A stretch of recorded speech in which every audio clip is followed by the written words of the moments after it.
ખોવાઈ ગયો? ને એટલો નાનો તો તું નથી રહ્યો કે એમ વિચાર કરતો હોય કે મમ્મી વગર જાઉં કે નહીં. બોલ હવે, ક્યાંનો પ્રોગ્રામ છે? મમ્મી, થોડું અંગત કામ છે. એકચ્યુઅલી જુનાગઢ જઈ રહ્યો છું 2-3 દિવસ માટે. અરે પણ આમ અચાનક? અને તારા પપ્પા પૂછશે તો શું કહું? કંઈ નહીં. અને હું તો કહું છું કે એમને કહેવાની જરૂર શું છે? કેમ ભાઈ, કોઈ પ્રોબ્લેમ તો નથી ને? ના, એવું હોય તો હું સાથે આવું. નાના ઉત્કર્ષ, 2-3 દિવસમાં તો પાછો આવી જઈશ. અને હું આનાથી વધુ ડિટેલમાં તમને વાત નહીં કરીશ. અને ભાઈ, એ ચિંતા બતાવીને એ બદલ થેન્ક્સ.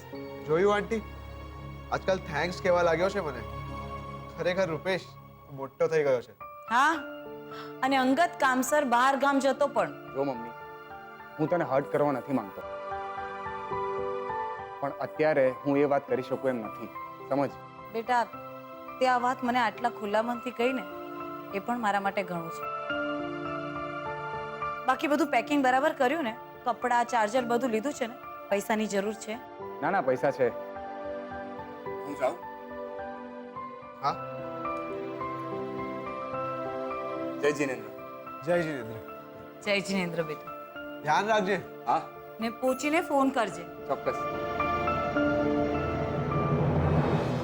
ઉત્કર્ષ બેટા, તને કઈ ખબર છે આ કયા કામસર બહાર જઈ રહ્યો છે? મને તો લાગી રહ્યું છે કે સેજલ ભાભીનું જ કંઈક હશે. નહીંતર સુશાંત અને કિંજલના સંદર્ભમાં હોય. બેટા, મારું એક કામ કરીશ, જરા તારી રીતે જાણવાનો પ્રયત્ન કર કે વાત શું છે. હું પણ મારી રીતે મીરાબેન સાથે વાત કરીને જોઉં છું. હા,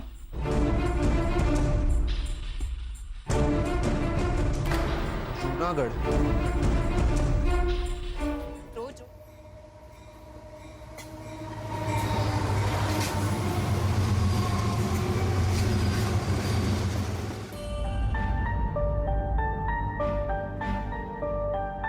રૂપેશને ટિકિટની પૂછપરછ કરવામાં બહુ વાર લાગી ને?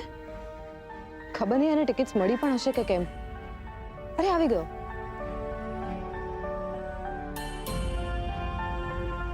શું થયું રૂપેશ, ટિકિટ્સ મળી?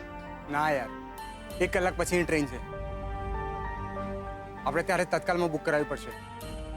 પણ આપણે ટિકિટ લેવી જ છે, શું કામ? કેવી વાત કરે છે તું કિંજલ? આપણા મામાનું ઘર છે જામનગરમાં. મામાની ટ્રેન નથી કે આપણને ફ્રીમાં ટ્રાવેલ કરવા દે. અને તને ખબર છે ને કે ટિકિટ વગર ટ્રાવેલ કરવો એ ગુનો છે? હા, ખબર છે. પણ તને કોણે કહ્યું કે આપણે જામનગર જઈએ છીએ? જીજુ, મારે સુશાંતવાળી ગેમ રમવી છે. જરાય નહીં. જો આપણે જામનગર નહીં પહોંચીએ તો મમ્મી પપ્પાને કેટલી ચિંતા થશે. રૂપેશ, આની વાત ના સાંભળીશ. ખસકી ગયું છે આનું.